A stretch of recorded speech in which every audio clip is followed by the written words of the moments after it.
الصلاة والسلام عليك يا رسول الله. الصلاة والسلام عليك يا رسول الله. الصلاة والسلام عليك يا حبيب الله. الصلاة والسلام عليك يا حبيب الله. الصلاة والسلام عليك يا نور الله. الصلاة والسلام عليك صلی اللہ تعالی علیہ وسلم. میرے پیارے آقا صلی اللہ تعالی علیہ وسلم کے پیارے دیوانوں، صلہ رحمی کی فضیلت ہم درس انشاءاللہ سن رہے تھے. مزید کچھ باتیں صلہ رحمی کے حوالے سے سنیں گے اور اپنے علم میں اضافہ کریں گے. میرے پیارے آقا صلی اللہ تعالی علیہ وسلم کے پیارے دیوانوں، حضرت ابو ہریرہ رضی اللہ تعالی عنہ سے روایت ہے کہ آقا کریم صلی اللہ تعالی علیہ وسلم نے فرمایا، ایک بدکار عورت صرف اس وجہ سے بخشی گئی کہ وہ ایسی جگہ سے گزری جہاں ایک کتا پیاس کی شدت سے زبان نکالے کھڑا ہانپ رہا تھا. اس بدکار عورت نے یہ دیکھ کر اس نے اپنا موزہ یعنی ساکس جو پیروں میں پہنتے ہیں موزہ نکال کر اس میں اپنی چادر باندھی اور کنواں یا کھڈے سے پانی نکالی اور اس کو پلائی. اس عمل کی وجہ سے اس کی بخشش ہو گئی. دیکھیں صلہ رحمی، مخلوق پر رحم کرنا. اس موقع پر صحابہ کرام رضوان اللہ علیہم اجمعین نے دریافت کیا، کیا جانوروں کے ساتھ بھلائی کرنے میں ہم کو ثواب ملتا ہے؟ تو آقا کریم صلی اللہ علیہ وسلم نے فرمایا، ہر جاندار کے ساتھ بھلائی کرنے میں صدقے کا اجر ملتا ہے. میرے پیارے آقا صلی اللہ تعالی علیہ وسلم کے پیارے دیوانوں، حضرت عبد الرحمن ابن عبداللہ رضی اللہ تعالی عنہما اپنے والد گرامی سے روایت کرتے ہیں کہ ایک سفر میں ہم آقا کریم صلی اللہ علیہ وسلم کے ساتھ تھے اور سرکار صلی اللہ علیہ وسلم قضاء حاجت کے لیے تشریف لے گئے تو ہم نے ایک چڑیا دیکھی جس کے 2 بچے تھے. ہم نے اس کا ایک بچہ پکڑ لیا. بس چڑیا آئی اور اپنے پر پھیلانے لگی. آقا کریم صلی اللہ علیہ وسلم تشریف لائے تو فرمایا، اس کو بچے کی وجہ سے کس نے پریشان کیا ہے؟ اس کا بچہ اسے دے دو. تو صحابہ تھے تو بچہ دے دیا. پھر آقا کریم صلی اللہ علیہ وسلم نے جگہ کا جائزہ لیا تو صحابہ اس جگہ کو صاف فرما رہے تھے. پھر آپ نے چوٹیوں کی ایک جگہ کو ملاحظہ فرمایا جس کو ہم نے جلا دیا تھا. فرمایا کہ اس کو کس نے جلایا ہے؟ ہم نے عرض کیا، ہم نے یا رسول اللہ.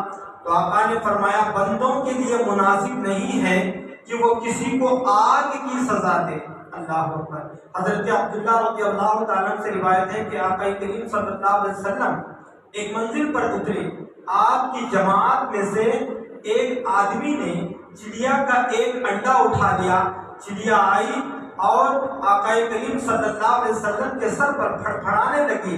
آپ نے فرمایا، تم میں سے کس نے اس کے انڈوں کے بارے میں اس کو دکھ اور تکلیف پہنچایا؟ ایک آدمی نے عرض کیا، میں نے یا رسول اللہ اس کو انڈوں کو اٹھایا ہے. تو آقا کریم صلی اللہ علیہ وسلم نے فرمایا، اس پر رحم کرتے ہی اس کے انڈے واپس کر دو. میرے پیارے آقا صلی اللہ علیہ وسلم کے پیارے دیوانوں، صحابہ حضور کی بارگاہ میں تربیت حاصل کر رہے تھے کہ صلہ رحمی کیسے کیا جائے، مخلوق کے ساتھ کیسا سلوک کیا جائے. میرے پیارے آقا صلی اللہ تعالی علیہ وسلم کے پیارے دیوانوں، حضرت ابو ذر رضی اللہ تعالی سے روایت ہے کہ مجھے میرے آقا صلی اللہ علیہ وسلم نے چند اچھی چیزوں کی وصیت فرمائی اور نصیحت فرمائی، اور وہ یہ کہ میں اپنے سے اوپر والے کو نہیں بلکہ نیچے والے کو دیکھوں. آج دیکھیں، علم نہ ہونے کی وجہ سے بہت سارے مسلمان مالداروں کو دیکھتے ہیں تو اپنی قسمت کو دیکھ کر کے مایوس ہو جاتے ہیں کہ اللہ نے مجھے کیوں اس حال میں رکھا، اس بندے کو کیوں اتنا مال دیا. یاد رکھیں، تقدیر پر راضی رہنا ایمان میں سے آتا ہے.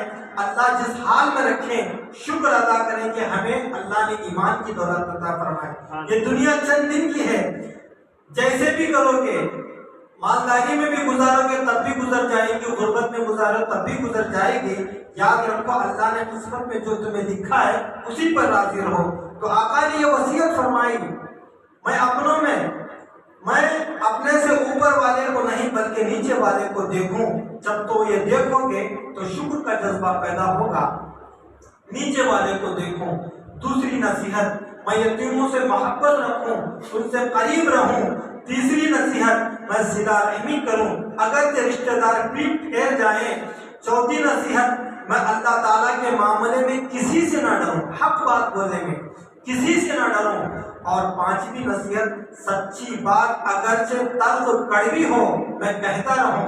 چوتھی نصیحت، لا حول ولا قوت الا باللہ کی کثرت سے اس ذکر کو کروں، پڑھتا رہوں، کیونکہ یہ جنت کے خزانوں میں سے ایک خزانہ ہے۔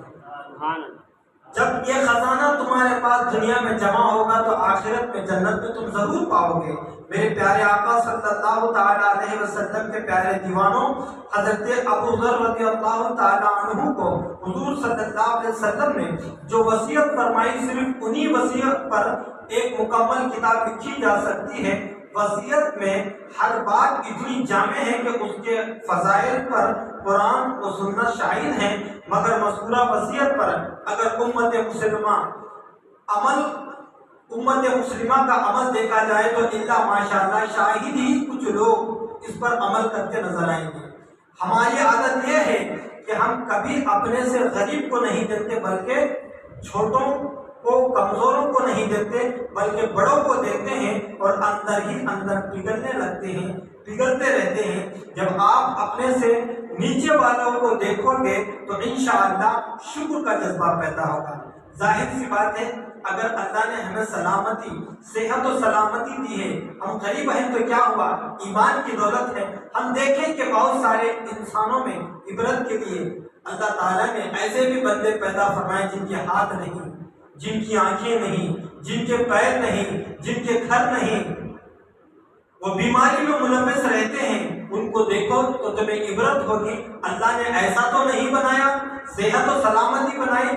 جب تم اس غور فکر کرو گے تو اللہ کی بارگاہ میں شکر کا جذبہ پیدا ہوگا۔ میرے پیارے آقا صلی اللہ علیہ وسلم کے پیارے دیوانوں، یہ نصیحتوں میں سے یہ آتی ہے کہ یتیموں کے ساتھ محبت پسندیدہ عمل ہے، ان کا احتساب نہیں بلکہ ان کو خوش کرنا ہے، ان کے قریب رہنا چاہیے تاکہ ان کو اپنی یتیمی کا احساس نہ ہو۔ بہت سارے یتیم بچے ہوتے ہیں جن کے ماں باپ اس دنیا سے گزر جاتے ہیں، ان کا خیال رکھو، اس میں بھی بہت سارا اجر اللہ نے ثواب رکھا ہے۔